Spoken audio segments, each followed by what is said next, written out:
Hello everyone. घर की जिम्मेदारियों के साथ साथ सीजी टेट की तैयारी करना थोड़ा मुश्किल हो जाता है। लेकिन अगर आप मेरा क्या रूटीन था, मैंने कैसे जिम्मेदारी सीजी टेट की तैयारी को कैसे मैनेज किया है, वो मैं आपसे शेयर करना चाहूँगी।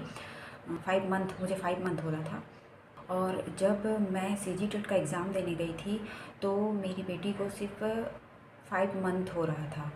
तब मेरा सीजी टेट फिर क्लियर हो गया। सारी लेडीज़ें जो घर में जो हाउसवाइफ होती हैं, काम भी बहुत रहता है। बहुत सारी लेडीज़ें जो हैं जो जॉब करती हैं, बहुत सारी लड़कियों की जो शादी हो जाती है तो वो उनके पास टाइम नहीं रहता है, तो उनकी तैयारी कैसे करें। तो मैं कैसे करती थी वो मैं आपको बताना चाहती हूँ।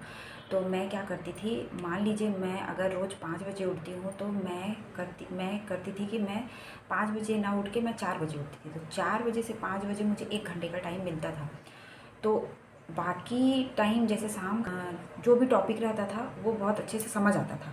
तो मैं क्या करती थी, सवेरे रात को मैं पहले सोच लेती थी कि मुझे सवेरे क्या टॉपिक देखना है, कौन सा चैप्टर दीजिए।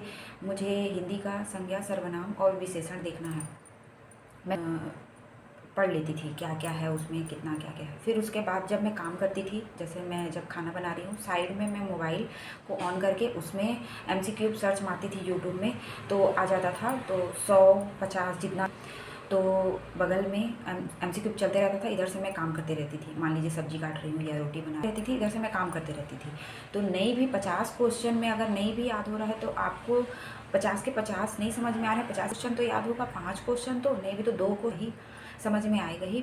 और जो टॉपिक नहीं समझ में आता है, उस संज्ञा में ये टॉपिक पूछा, मुझे नहीं समझ में आया, या ये क्या चीज़ है, नया वर्ड क्या चीज़ है, कुछ नया वर्ड को देखिए, ये नया वर्ड क्या है, ये नया शब्द क्या है। फिर उसको आप यूट्यूब में सर्च कीजिए। वो जैसे ही आप सर्च करेंगे तो उसमें बहुत सारे वीडियो आ जाएंगे। तो बहुत बड़े बड़े वीडियो नहीं देखना है, 1 या 2, उससे ज़्यादा नहीं। एक वीडियो निकाल लीजिए, उसमें से देख लीजिए इसके ये क्या चीज़ है, इसके बारे में क्या है। फिर वो एक एक नंबर बनाना है आपको। 100 150 क्वेश्चन आते हैं तो आपको 150 में 150 नंबर नहीं लाना है। आपका पासिंग नंबर क्या है, मेरा पासिंग नंबर था 75। तो मुझे 75 प्लस और मतलब मैंने 100 नंबर, मतलब 100 नंबर का टारगेट किया था कि मतलब मैं टोटल 100 नंबर या 90 या 100 नंबर तक का, जितना सोचे रहोगे उतना तो होता नहीं, उससे कम ही होता है। तो 90 नंबर का बना के आना है मुझे करके ना। दिन थोड़ा करके आप पढ़ाई कर लेंगे। उसके बाद शाम को फिर से आपको रिवीजन करना है। जैसे जो सवेरे आपने चैप्टर लिया है उसको शाम को फिर से रिवीजन करना है, उसको मॉर्निंग में दूसरे दिन फिर से रिवीजन करना है। ऐसे में आपका चैप्टर कंप्लीट हो जाएगा, याद हो जाएगा अच्छे से, एमसीक्यू बनने लगेगा।